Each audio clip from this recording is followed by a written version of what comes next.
Okay, so let's take a look at a basic cage setup, just the basics to get you started with your meat rabbits. So I prefer to keep mine in cages. I have, as you can see, a nice barn, nice rabbit room. This is a great setup for me. I have built this over time. Do not feel like you're going to start out here or should start out here. This is a lot of money invested in cages over about a 3-year period. So please don't feel like this is what you need to do before you buy your rabbits. It's really not. The basics that you would need to get started is housing for your breeders. My breeders are at the end. The 4 on the bottom large cages are my does. This rack of 3 are bucks. You really only will need to keep 1, maybe 2. I'm holding some as replacements and breeding stock, just playing with genetics because it's fun, not because I need this amount of rabbits really to feed my family of even 5 in the household, 6 with my daughter. But you know, you get the gist. What you really need, you need a cage. You need 1 per doe, 1 per buck to get you started. Don't plan on keeping them communally together. That's not going to work out. You need to have them separated so that you can control breeding. Litters, you don't have territoriality. You don't have bucks attacking kits. You don't have does fighting over their kits. Any of those issues. Colony situations are a different situation, and we're not going to go into that today. I'm talking about the fastest way to get started, and truly, I'll say it probably many times, I'm a fan of the cage setup for meat rabbits. Colony discussions are for another day. But so let's take a look. This is a 24 by 24 cage. This comes from Tractor Supply Company. It's a Do More cage. I know there are a lot of people who will say, God, don't buy those. They're horrible cages. Well, you know, they're not the best cages, but you know, they are one of the cheapest available cages, and they're pretty readily available. And this is one of my pet peeves about people saying, don't buy these cheaper cages, because I feel like they're impeding people from getting started with meat rabbits. Some of these better cage companies are really untouchable for people on a budget. They can be very expensive. KW cages, Bass cages, all of those in the last couple of years have had some pretty big issues filling orders. I've known people who have waited 2 months. Well, 2 months is a long time. That's actually 2 whole litters of rabbits you could be losing out on in the grand scheme of things. You know, I mean, that might set you back anywhere from 10 to 40 rabbits. That's a lot of meat to lose just because we want to be snobby about cages. So people will say you'll only get a year out of these cages. I have not found that to be true. I have cages in this room that are 3 years old. What I do is do a little bit extra with the cages when I get them, when I set them up. You can see I've got these cage clips here. I reinforce these either with cage clips or zip ties. That makes the cage more solid. You know, just keep them in good condition. I do usually put like a little bit of oil on these rails to make them slide a little easier, last a little longer. But like I said, you know, start where you're at. If you can afford the higher end cages, great, awesome, go do it. You know, but if you can't, if that's not what's in your budget, just get started with a decent cage. Just do a little bit extra to support them, and they'll still last you a long time if you take good care of them. Like anything else, it's only going to be as good as the maintenance you give it.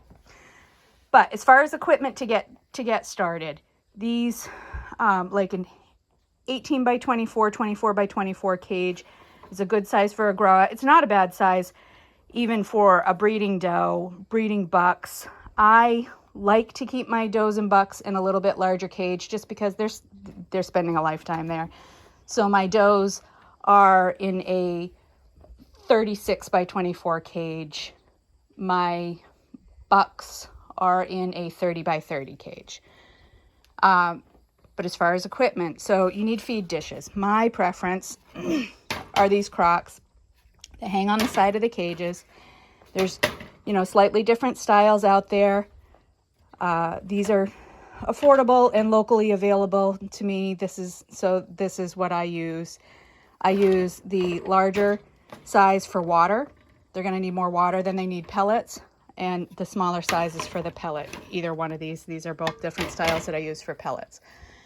Another option for your feeding crocks and feeders is the J feeders. These are kind of a traditional style of feeder, very popular. The idea with these is that you would cut a hole in the wire so that that actually fits into the cage. You can see that my cages are not set up for this because they're not my favorite. Hangs on the outside, and then you don't even have to open the cage to feed them. You just feed from the outside. You can actually get these inside the cage as well without cutting these wire hooks, and I have done it. They'll, you know, you can move them around, get them to clip in there.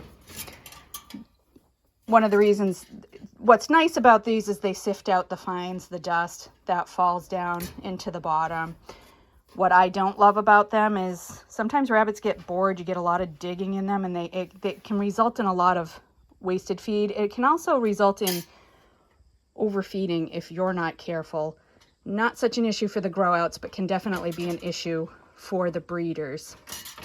One other issue is if you live somewhere where it's really humid, especially in the summer, if there's a lot of pellet in there, it tends to absorb a lot of that humidity from the air, and then it can really take, you can even get, if it's very wet, you can even get issues with maggots being laid in there, you know, things you don't want, even molding.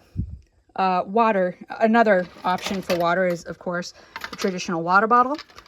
Also not my favorite. I just find that my rabbits drink a lot better from the crocks, so they're getting more water, which is important. Bottles, if they're not a great bottle, a lot of times you'll have leaking.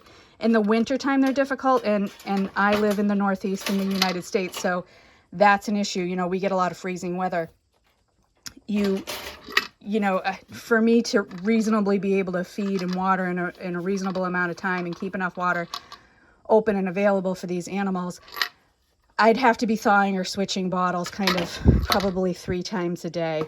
The crocks, these crocks are so much easier. I can come out here with a warm bucket of water, pop these in, the ice will pop in, and then I've got them free to refill again. So, you know, also like if they're halfway, you can put some hot water in there, melt the water. There's things you can do. I find these just so much easier in the winter time. These crocks are just a different style. I believe they're from Lixit. Might be a different company. These mount through the wire on the inside of the cage. What's nice about these is that these just spin right off, come off.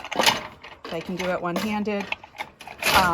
And you know, you can dump them out, clean them out. A couple of sizes for water and pellets. They're nice for the rabbits that really want to play with their crocks all the time and just be a total pain about it. These are a little bit difficult because they don't move around so easily in the cages. They're kind of in the way sometimes. Not too bad, really. But that's also the nice thing about them. They don't move around in the cage. The rabbits can't pull these off. They're not so much of an issue. This style of cage that I have is stacked on frames. The frames are either come as part of a kit or are sold separately. They have the drop pans. So this gets shavings in it for all my rabbits every week.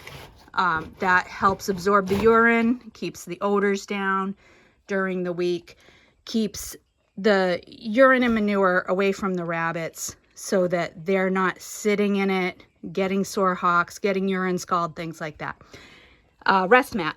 Now, I buy these online. There's a couple of different vendors that have them. These give them a place to get their feet off of the wire, which is one of the main causes of sore hocks. So gives them a nice comfy place to be.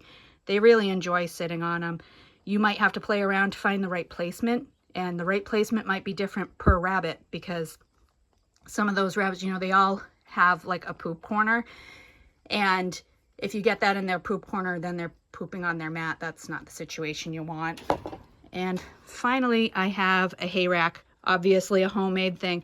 These cost me about 50 cents a piece to make. Just go to the dollar store, get these little, you know, storage bins.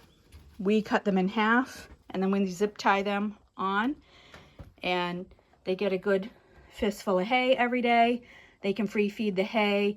It keeps most of the hay and most of the seed out of the cage, which is nice because I do use my refuse goes right on the garden, straight on the garden.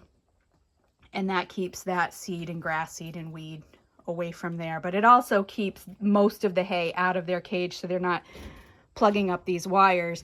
Because if they're plugging up the wires, then your manure is not falling through, and then you end up with caked areas, and it's just a little harder to keep them clean. But this setup has worked really well for me. Final thing I'll mention here, I keep a cage tag. It identifies the cage so I can reference that back when I'm keeping a record. This usually would have information on it relative to the animal that's in the cage. So if we look at this one, A2 is my litter. I know that that's Astor's second litter that's been here, and this one's a buck. There's not usually a ton of information on the grow outs. It's usually just to tell who's in what cage. The breeders would have a little bit more information, like date of birth, when they're ready to breed, things like that. So this is it. This is your basic setup. You know, you don't need all of these things. You need to choose amongst them. You might do the J feeder and the water bottles. You might just do the crocks. You know, really per cage, for me to get started, this is what I'm looking at. This is it. Feed, water, hay, rest mat, cage. That's it. So really, you know, just not a ton to get you going, but that's all you need. And add rabbits.